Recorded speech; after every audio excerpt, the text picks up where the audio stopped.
Mas há uma segunda coisa que põe em perigo a verdade e que vem à luz em 3 João. Não a propagação da falsa doutrina, mas a manutenção rígida do status oficial e o que é considerado correção exterior. Disto, Diótrefes foi um triste exemplo, ao passo que Gaio, a quem a epístola foi dirigida, foi marcado por andar na verdade e ser um cooperador da verdade. Ao lermos esta epístola, vemos novamente que a verdade é de suma importância e tudo mais é testado e medido por ela. Gaio andou na verdade, porque a verdade estava nele, e tudo isso foi fonte de grande alegria para o apóstolo. Naqueles dias havia homens de zelo fervoroso que saíam pregando a palavra, assim como os homens de Chipre e Cirene faziam quando os discípulos foram espalhados para o exterior, como lemos em Atos capítulo 11, verso 19 e 20. Chegando ao lugar onde Gaio vivia, ele os recebeu com hospitalidade e os conduziu em sua jornada de uma maneira piedosa, embora não os tivesse conhecido anteriormente. No final do versículo 5 não há duas classes, a primeira, os irmãos, e a segunda, os estranhos. Em vez disso, os irmãos, mesmo os que são estrangeiros. Gaio não recebeu e ajudou esses irmãos estrangeiros porque os conhecia e gostava deles, mas porque eles eram devotados ao nome de Cristo e estavam separados do mundo, não recebendo ajuda daquela região, e porque estavam publicando a verdade. Este último ponto fica muito claro no final do verso 8. Ao ajudar esses servos indistintos de Deus, Gaio estava ajudando a verdade e todos nós devemos fazer o que ele fez. João não diz que podemos receber tais se estivermos inclinados. Ele diz que devemos fazer isso. É imperativo e não opcional. Isso enfatiza outra coisa. O que importa não é o homem, mas a verdade que ele traz. Havia a tendência então, e há certamente a tendência hoje, pelo menos em alguns setores, de fazer do homem toda a importância, de modo que se ele for credenciado como espiritual, o que ele diz deve ser aceito. O homem acredita a mensagem que traz. O que vemos aqui é o oposto disso.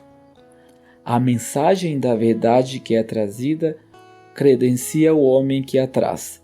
Assim como na segunda epístola, o erro trazido desacredita o homem que o traz. O mesmo pensamento está subjacente ao que é dito de Demétrio em 3 João, versículo 12, visto que ele tinha não apenas um bom relato de todos, mas também da própria verdade. Note, não é que ele deu testemunho da verdade, mas que a verdade deu testemunho dele. Demétrio não foi o padrão pelo qual a verdade foi testada. A verdade foi o padrão pelo qual Demétrio foi testado, e tendo sido testado, ele foi aprovado. Com o pobre Diótrefes era muito diferente. Não sabemos porque ele se posicionou tão fortemente contra esses irmãos estrangeiros e outros que os receberam, e mesmo contra o próprio João.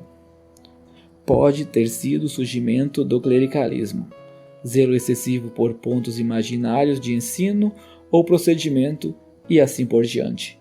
Mas o que sabemos é o que está por trás de seus atos dominadores. Qual era realmente o problema com o homem? Ele amava ter a preeminência entre os santos. Esse grande e importante eu, de que às vezes falamos, estava em evidência. Ele estava decidido a estabelecer uma posição dominante para si mesmo.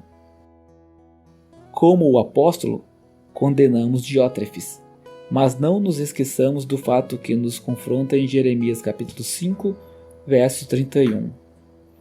No meio de Israel havia muitos falsos ensinos e por meio deles os sacerdotes adquiriram um lugar de domínio. Mas, disse o Senhor, meu povo adora que assim seja. O povo queria seus prazeres pecaminosos e ficava muito contente em deixar os sacerdotes cumprirem seus deveres religiosos por eles.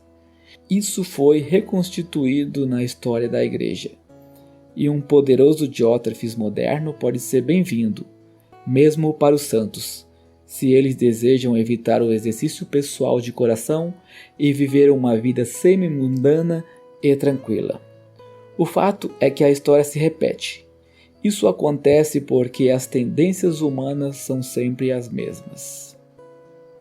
Seguindo Diótrefes, negamos a verdade em vez de apoiá-la.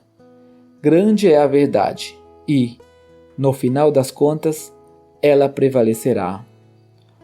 Os homens que nos trazem a verdade podem estar abertos a muitas críticas quanto à falta de jeito de falar ou de maneiras. A verdade nos critica. Vivemos dias em que a verdade está sendo atacada por todos os lados. Lembremo-nos de que Cristo é a verdade. E como ele mesmo disse ao Pai, a tua palavra é a verdade. Essa verdade nos alcançou, na fé que uma vez foi entregue aos santos. Judas verso 3. E vamos batalhar sinceramente por ela, visto que é de valor inestimável. E que possamos ter a graça de que cada um de nós sermos tão caracterizados por ela que andemos na verdade. Os olhos do Senhor estão sobre nós, e é isso que Ele espera enquanto esperamos por Ele.